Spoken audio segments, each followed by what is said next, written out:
masaganang ani at malulusog na isda, muli namin kayong inaanyayahan na panoorin ang panibagong episode ng ICTV, kung saan tayo naman ay mag-aani ng kaalaman patungkol sa agrikultura.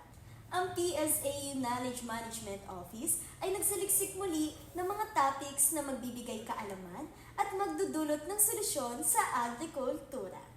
Sa mga nakaraang episodes, tinalakay natin ang usapin sa aquaculture, kung paano mapapalusog ang mga isda at proper water management. Ngayon naman, ating talakayin ang usapin sa agriculture. Sa episode na ito, pag-uusapan natin ang weed management strategies sa modern crop science. Sinamahan tayo ng licensed agriculturist at instructor sa PSAU Department of Crop Science na si Mr. R.C. Santos. Ang mga weeds o damo ay isa sa mga pinakamalaking hamon sa agrikultura dahil kumukuha ito ng nutrients, tubig, sunlight at space na nagpapalago sa mga tanim ng mga farmers. Pinagsasama ng modern crop science ang tradisyonal at makabagong pamamaraan sa pag-manage ng mga damo. Cultural weed management. Ang cultural weed control ay ang pamamahala ng pananim na hindi gumagamit ng kemikal. Mula sa pagpili ng uri ng pananim, paghahanda ng lupa hanggang sa pag-aani at pagproseso pagkatapos ng ani. Kasama na rin dito ang mga pinagsamang weed management na gumagamit ng mga cultural, manual o mechanical control methods.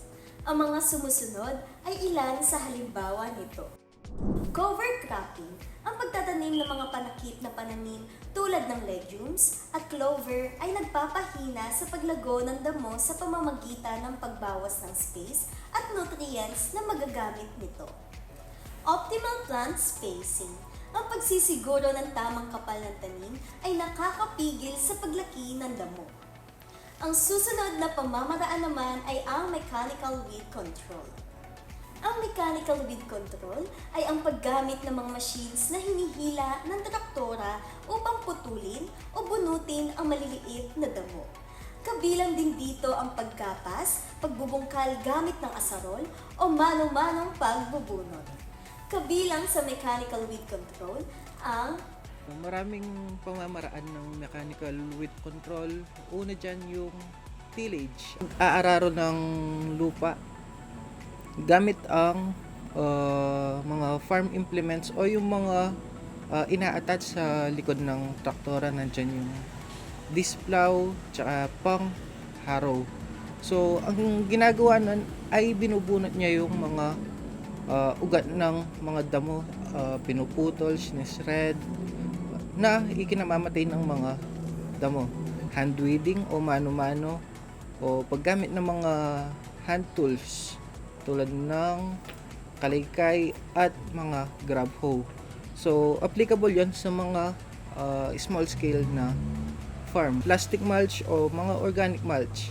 So yung mga yon, binablock niya yung sinag ng araw para hindi mag-germinate yung mga damo. So doon sa organic mulch, pwede gamitin dyan yung mga crop residue o mga ng mga halaman nung nakaraang cropping season. Definition po ng weed ay unwanted plants.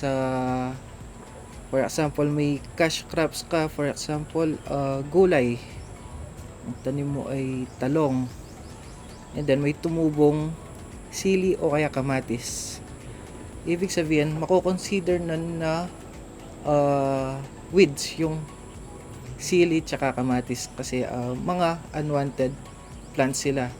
And then kapag ka sinabing weeds, dapat talaga tinatanggal lahat kasi pwede silang makipag-compete sa nutrients pati sa sunlight na nakaka-apekto sa growth and development ng mga halaman at makakabawas din ng yield. Isa ring paraan ang chemical weed management. Sa paraan naman na ito, gumagamit ng mga chemical na tinatawag na herbicide upang patayin o pigilan ang paglaki ng damo.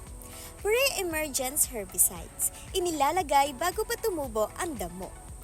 Post-emergence herbicides. Target nito ang mga damong kasulukuyang tumutubo. Selective herbicides. Pinipili lamang ang damong sisirain nang hindi naaapektuhan ang pananim. Integrated herbicide application. Pagpapalit-palit ng herbicide upang maiwasan ang paglaban ng damo sa chemical.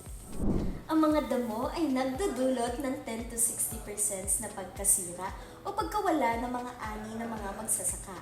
Kaya naman mahalaga na mayroon tayong kaalaman kung paano ba mapigilan o maiwasan ang pagtubo ng damo sa ating taniman upang mapataas ang ani at kalidad ng pananim. Mapababa ang gastos sa produksyon sa pamamagitan ng pagbawas ng resources na nagagamit dulot ng damo. Mapanatili ang kalusugan ng lupa at pigilan ang erosyon. Ang masaganang ani ay nagdudulot ng mataas na kita at magandang kinabukasan para sa mga magsasaka. Kaya naman naway nagbigay dagdag kaalaman ang episode tungkol sa weed management strategies sa modern crop science. Abangan ang susunod nating episode dito sa ICTV. Hanggang sa muli!